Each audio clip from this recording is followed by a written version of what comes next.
Welcome to Development Book Club. Today we've got a new book which is called Games Criminals Play and How You Can Profit by Knowing Them by Bud Allen and Diana Basta. And they are both correctional officers in a prison who actually stopped doing that job and now work as consultants to prisons, especially in California, to improve relations between prisoners and the people that work with them and how to prevent the employees from doing illegal acts with the prisoners and helping them out. The book begins with a metaphor of the Dead Sea, which is an unusual landlocked lake in the Middle East that takes water but never gives water out. It takes in but never gives. And because it never gives, its waters cannot sustain life of any form. That's why it's got the name of the Dead Sea, and you can float in all the salt content really high and all this stuff.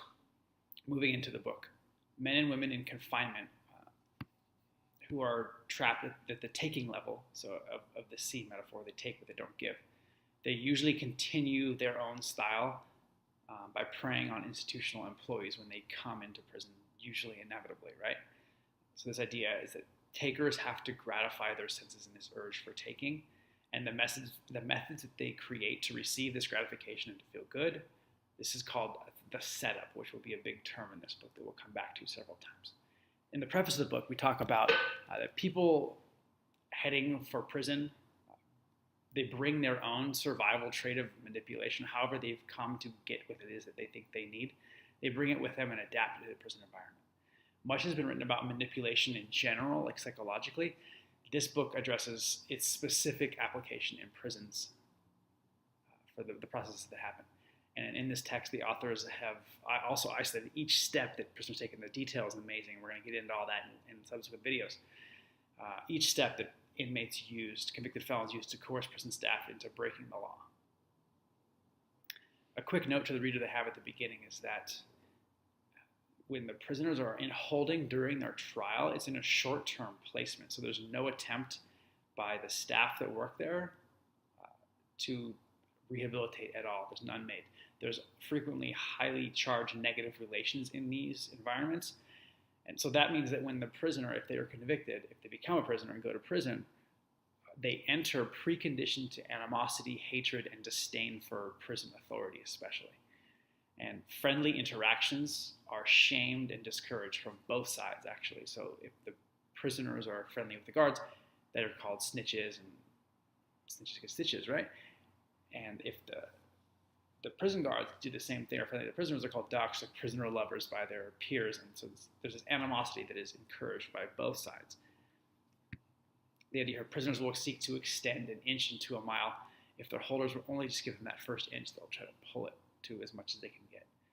And so the idea here is that if they can identify employees that are susceptible to manipulation, then the staff can do likewise also both ways. So once identified, there's steps that can be taken to educate prison employees on the techniques of deception that are used and to prevent necessary to extend the effectiveness of productive control and the tools that prison guards can use.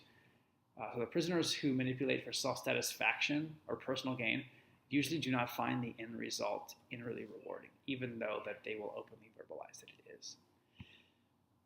To finish this video, we're going to cover a couple of terms, first for the staff and then for the inmates as well.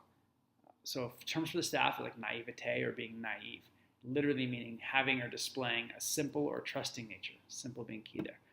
Lacking in experience, lacking in careful judgment or analysis, and being unsophisticated. And a warning here is that before acting on information supplied by men or prisoners, let's say in confinement, the employee should check it out first, because often false information will be given to naive employees because they know they'll run with it. Friendliness or overfamiliarization. If there's a first name basis in a prison situation, not appropriate. And if there's different rules for different inmates and different employees, different prisoners, also not appropriate. This is primed to be manipulated. Professionalism is this idea of communicating and acting in a manner that distinguishes a person of skill and knowledge from an amateur. And the idea here is that lax employees notice the signs that spell potential trouble. So like fights, prison riots, and murders in prison don't simply just happen randomly. These things have roots that are usually long nurtured in this setup process we're going to talk about. A few terms for the inmates, and then we're done for the day. Again, the idea here is that modifying employee behavior for criminal intent requires aid. It's not an individual thing. And the setup is a team game. A couple of the players in the team are the observers. They watch and listen for a potential victim at the beginning of the process. So employees who use inmate jargon, ignore minor rule infractions, play favorites, or even just easily distracted. The observers are looking for these things constantly. Contacts supply information about an employee, so observers, contacts, runners. So they're not active members of the setup process, but they will assist for a reward, like drugs or money or cigarettes. And they can sort of be like hired guns in the process. Turners, these are really interesting characters. So they befriend the employees and use friendship to coerce them to break the rules. So this person is chosen because they fit the victim's likes or personality. So they'll have like a good sense of rapport already set up. And the process of turning begins when a staff member looks the other way and allows the taking of license or liberties. And it's always going to be for a small infraction first. We'll cover that in more detail later.